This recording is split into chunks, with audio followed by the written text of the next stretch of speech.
નમસ્તે બાળ દોસ્તો, ડીકે એજ્યુકેશન ચેનલમાં આપનું સ્વાગત છે.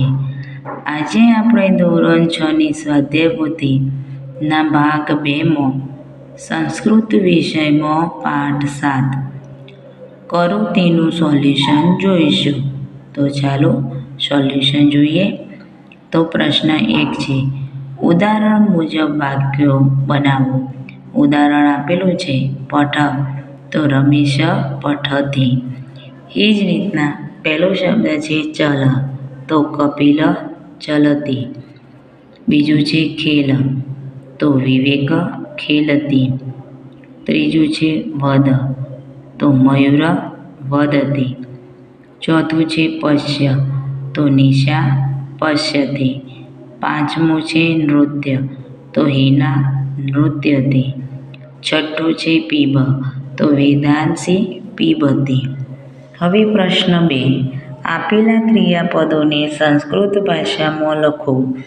તો અહીંયા કૌંસમાં ક્રિયાપદ આપ્યા છે રોદતી, ગાયતી, હસતી, ખેલતી અને નૃત્યતી. તો પહેલું આવશે હસે છે, તો હસતી. બીજું છે ગાય છે, તો ગાયતી. ત્રીજું છે રમે છે, તો ખેલતી. ચોથું છે નાચે છે, તો નૃત્યતી. પાંચમું છે રડે છે, તો રોદતી. હવે પ્રશ્ન 3, પાઠમાંથી શોધી ક્રિયાપદ શબ્દ જોડી વાક્ય રચના કરો. વિવેક પશ્યતી. અ અને બ જોડકા આપેલા છે.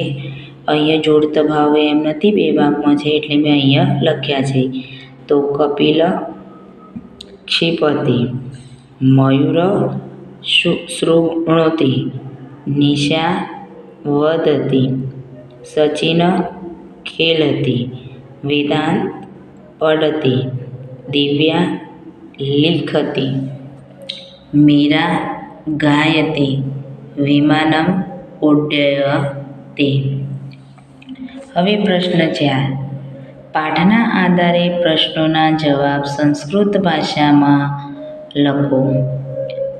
મયુર કી કરોતિ, તો જવાબ આવશે મયુર શૃણોતિ. બીજું છે વિવેક કી કરોતિ, તો વિવેક પશ્યતિ.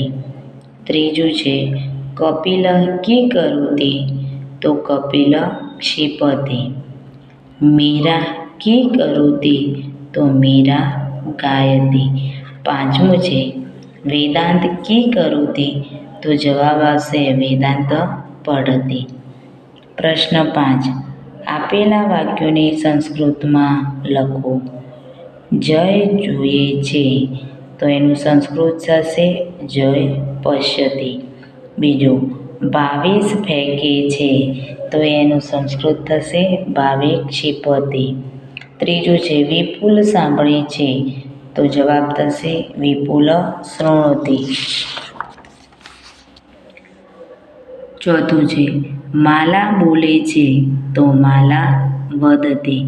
પાંચમું છે મેહુલ રમે છે, તો મેહુલ ખેલતે. છઠ્ઠું તે ગૌરવ વાંચે છે, તો ગૌરવ પઢતી. સાતમું છે રાધા ગાય છે, તો રાધા ગાયતી. આઠમું ચકલી ઉડે છે, તો ચટક ઉડ્ડયતે. હવે પ્રશ્ન 6, ચિત્ર જોઈને ક્રિયાપદ લખો. તો પહેલા ચિત્રમાં છોકરું રમે છે એટલે ખેલતી. બીજા ચિત્રમાં કંઈક વિચારે છે, તો ચિંતયતું.